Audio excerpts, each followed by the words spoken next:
Hi everyone, welcome to Yoga and You. I'm Sanjana Prasad. Surya Namaskaras are probably already a part of your practice. But sometimes when we practice something over and over again, our practice almost becomes blind and we lose sight of the nuances of the practice. So this video is a refresher for you. We're going to be going through some of the common mistakes in Surya Namaskaras and how to correct them so you can go back and improve your practice.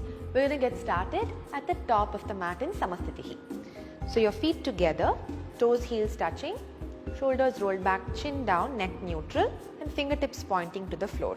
If you feel your knees are knocking into each other, feel free to keep your feet hip width apart. The most common mistake here is hyperextending or locking the knees. That causes a lot of pressure on the knee joint. So you want to keep your knees soft but not too bent. Okay? Then working upwards towards your lower back. We have a tendency to stick the lower back out and leave the chest and belly rolling forward. So draw the lower belly in, tucking the tailbone under. This allows you to engage your core muscles and also maintain a neutral spine, protecting the lower back, activating the glute. Rolling the shoulders back without sticking the chin in front, keeping the neck in line with the spine. Fix a point in front of you to focus on. It can either be on the floor or right in front of you. Now you're going to inhale, and as you exhale, you bring your palms to the heart center in Pranamasana. Now you're going to maintain this distance between your fingers, so there's no rigidity here, and lift your elbows up slightly so they're not collapsing into your chest and making you round your back. Chest is lifted up, elbows slightly away from you. As you inhale, take your arms forward. You don't have to swing your body forward here. It's just a very simple arm movement. Continue to inhale, send your hips forward and start to arch the back. You notice that my palms are parallel to each other. If you can also join your palms. Make sure the palms are not pointing forward, elbows are not sticking out. The most common mistake here is trying to overarch by dropping the neck back. This causes a lot of pressure on the back of your neck. You want to move the neck along with your spine. Think of your body as one unit. So as you inhale, lift your arms up. Let your upper arms come by the sides of your ears. Start to send the hip forward, continue to arch back. My neck goes back only as far as my spine. So I'm not doing this, I'm going to stop here. Now exhale, lengthen forward through a flat back, keep the knees soft, don't lock, and see if you can get your fingertips down to the floor.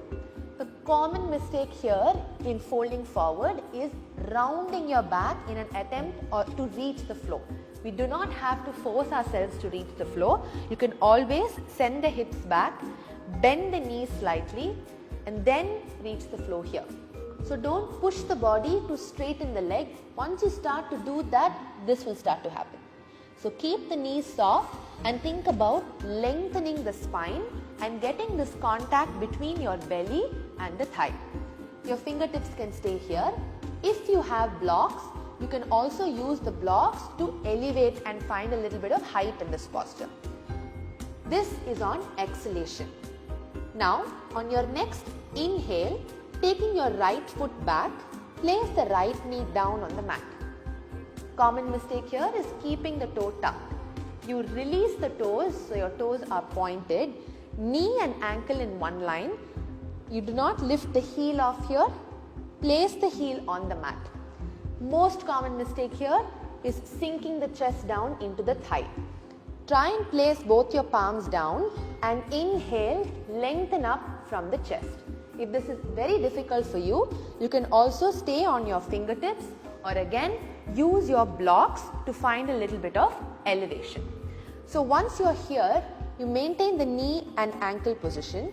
Now hold your breath and you're going to take your left foot back to plank. Tuck your right toes. Take the left foot back into plank position.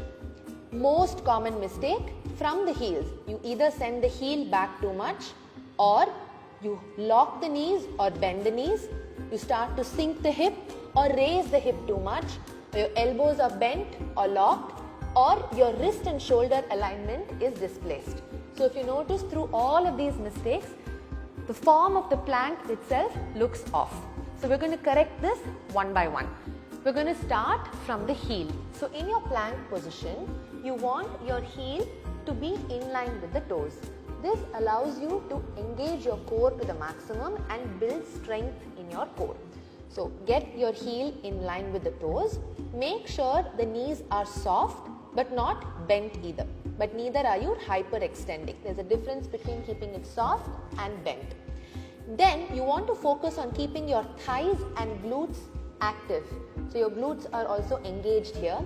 Suck your lower belly in nicely. This will prevent you from collapsing the hips down. Okay?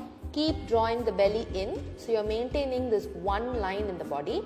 And if you notice, my shoulder and my wrist are in one line. My fingers are nicely spread out and I am slightly pushing the floor from me. So my shoulders are not retracted this way. There's a little bit of engagement when I'm pushing the floor. This is your plank position or Dandasana. From there, the common mistake while going into Ashtanga Namaskara is bringing the knees too much to the front or too much to the back. This will make you collapse to the floor.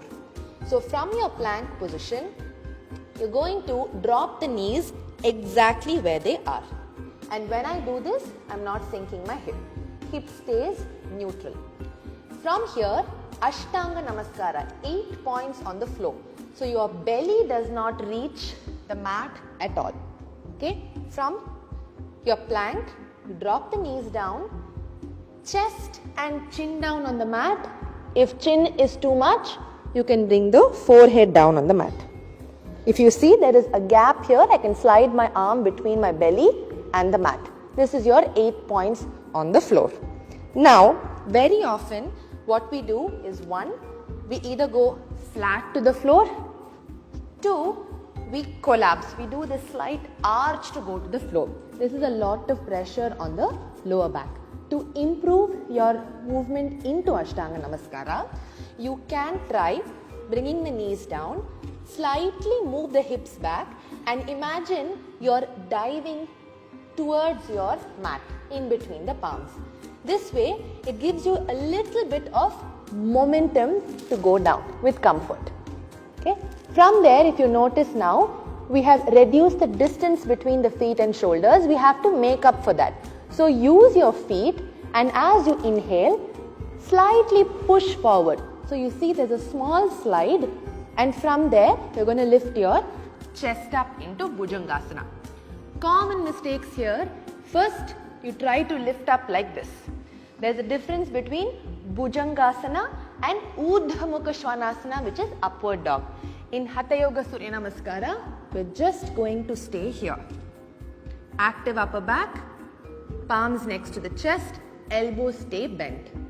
Second common mistake, lifting the feet off or allowing your heels to open up. You have to bring your awareness to your inner thighs, lower belly. Keep drawing in on them and press the feet into the floor. This will allow you to work more on the glutes and your upper back. So another common mistake in Bhujangasana is trying to lift your chin up. Bhujangasana is a movement from the spine. So when you're trying to lift up, just like our back bend when you're standing, don't try to drop the head back. Start lifting from the spine. Your neck just moves along with the spine. There's no additional movement there. Now from here, as you exhale, tuck your toes on the mat, use your palms and push yourself back into Parvatasana or mountain pose. Now if you notice, I have my knees bent so that I can maintain this nice long spine. If I start to straighten and overextend my knees, you notice how my back starts to round.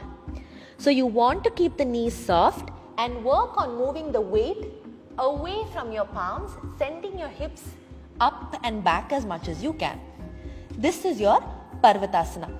Try not to lock the elbows, keep the elbows soft.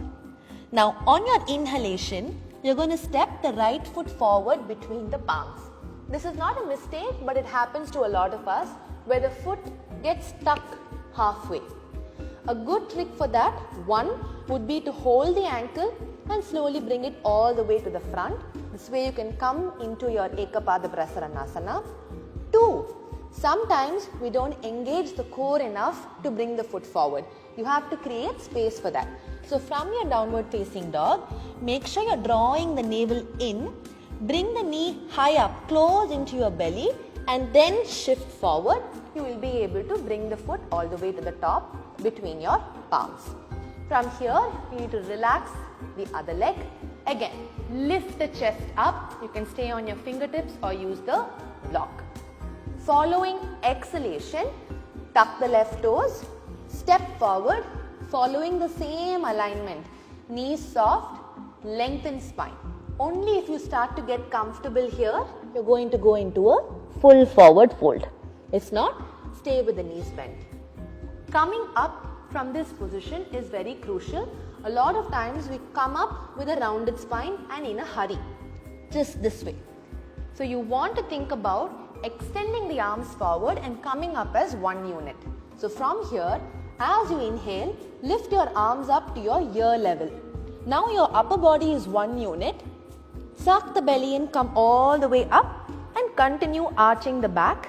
No pressure in the lower back, active glutes, neck in line with the spine, palms facing each other or joined. As you exhale, slowly bring your palms back to Pranamasana. Release your hands and you're going to repeat the entire thing to the other side. In this video, we focused more on the asana aspect of the Surya Namaskara, but we should understand that the Surya Namaskara is a complete practice. It has asana, it has pranayama, it has bandhas, mudra, and it becomes a very meditative practice. So another very common mistake is the breathing. We either breathe too fast or too slow, or the movement and the breath are not in sync. So take your time, practice at your own pace, but focus on getting the breathing right along with these alignment cues. I really hope this video helps you to up your Surya Namaskara game and improve your practice. I'll see you in the next video. Thank you so much.